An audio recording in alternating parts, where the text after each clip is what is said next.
আমাদের বাঙালি ক্রিকেটার উঠে আসছে না কেন? বাঙালি টিভি দেখছে তো, অসুবিধা কী আছে?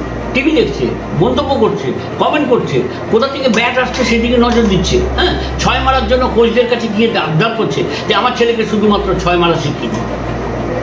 তো বাঙালি আছে, বাঙালির মতোই করে বাঙালি আছে। এই অনেকে বলে যে ভিন রাজ্যের প্লেয়াররা খেলে এসে বাজিমাত করে চলে যাচ্ছে, প্ল্যাটফর্মটা ইউজ করে ইন্ডিয়া খেলে যাচ্ছে, কিন্তু আমাদের রঞ্জিতে যদি ফার্স্ট 11 হয় তাতে 5টা ছেলে তো বাঙালি ছেলে খেলছে, যে 6টা অবাঙালি ছেলে খেলছে তারা কিন্তু পারফর্ম করে বেরিয়ে যাচ্ছে। আমাদেরটা পারছে না, তারা কোথাও কি ল্যাক, মানে কলজের জোর সবেতেই ল্যাক। কটা ছেলে সারাদিন প্র্যাকটিস করে, কটা ছেলে ম্যাচের পর ম্যাচ খেলে যাচ্ছে, কটা ছেলে আমাকে একটা কথা বলো। এই সুদীপ ঘরামি গত মরশুমে দারুণ খেলেছে, সুদীপ চ্যাটার্জিও খুব ভালো খেলেছে, অনুষ্ঠুপ মজুমদার হয়তো আগের বছরের মতো ধারাবাহিক নয় কিন্তু রান করেছে। তো যাদের খেলার যোগ্যতা রয়েছে, যাদের খেলার মধ্যে খিদে রয়েছে, যাদের খেলার ভালো খেলার জন্য আগুন রয়েছে, তারাই কিন্তু প্রস্ফুটিত হবে, অন্য কেউ নয়। এই সাপ্লাই লাইন বাঙালি প্লেয়ার তুলে আনতে গেলে তাহলে রাজ্যের ক্রিকেট নিয়ামক সংস্থার কি দায়িত্বের মধ্যে পড়ে? কি দায়িত্ব ওরা পালন করে যাচ্ছে, কিন্তু আমরা বাড়ির লোকরাই যদি না খেলে ছেলেকে 12টা বাজিয়ে দেই মস্তিষ্কের মধ্যে, তুই অমুক, তুই ব্যাটম্যান, তুই হ্যামন্ড, তুই গিলক্রিস্ট, তুই পেলে, তুই এইগুলো বলে বলেই তো শুধু ফুটবল ক্রিকেটে সবকটাই 12টা বাজিয়ে। খেলার ইচ্ছে আছে কি বাঙালির? উত্তর হচ্ছে না।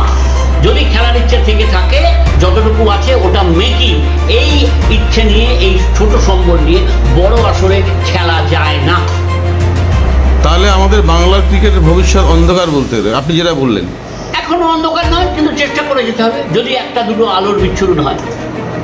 সৌরভ গাঙ্গুলি কবে পাওয়া যাবে এটা নিয়ে বিস্তর আলোচনা আমরা করি বটে, কিন্তু আরেকটা সৌরভ গাঙ্গুলি পাওয়ার জন্য যে আত্মত্যাগ, যে পরিকল্পনা করার দরকার, সেগুলো আজকালকার অভিভাবকরা করেন না।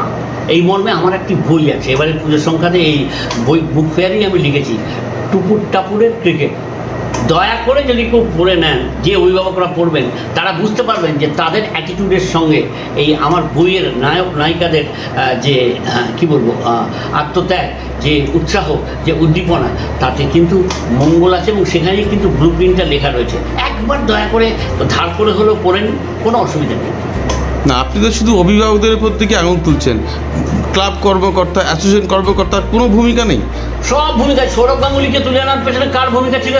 ওর বাবার ভূমিকা ছিল। একা নিজেকে তৈরি করেছে, তৈরি করতে হয়। বীরেন্দ্র সেবককে কে তৈরি করে দিয়েছে? সচিন তেন্ডুলকরকে কে তৈরি করে দিয়েছে? জাহির খানকে কে তৈরি করে দিয়েছে? পেছনে লেগে থাকতে হয় অভিভাবকদের, তা নাহলে হবে না। এবং ওই একদম নিয়মের শৃঙ্খলা বেড়াজালের মধ্যে যদি রাখতে না পারা যায়, তাহলে বড় কোনো ক্রিকেটার পাওয়ার সম্ভাবনা নেই। একটাও নাম নেই। ঘোষ, গুহ, মিত্র, দত্ত, ব্যানার্জি, চ্যাটার্জি, এরা ক্রিকেট খেলে না, এরা টিভি দেখে, এরা বই পড়ে না, কাগজ পড়ে না, কোনো কিছুই রাখে না, শুধু চাইছে যে আমার ছেলে ক্রিকেট খেলুক। কীভাবে খেলবে?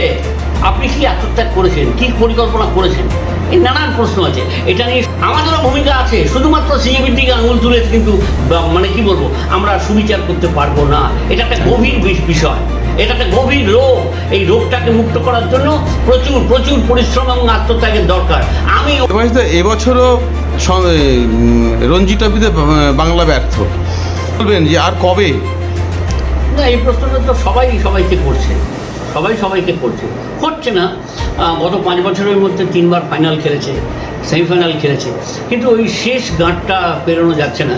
তবে পেরোনো উচিত এবং নানাভাবে তো চেষ্টা করা হচ্ছে। আর সিএবির পক্ষ থেকে বলবো যে কোনো রকমের সুযোগ সুবিধা দেওয়ার থেকে বঞ্চিত করেনি কাউকে।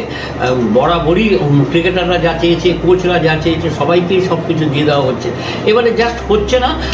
এবারে মন খারাপ একটাই কারণের জন্য, যে পূর্ণ শক্তির দল নিয়ে বাংলা কিন্তু ভালো খেলছিল, এবং এবারে যে গ্রুপে পড়েছিল সেই গ্রুপ থেকে সহজেই কিন্তু মানে সেমিফাইনালে গন্ডি টপকে ফাইনালে পৌঁছে যাওয়া উচিত ছিল।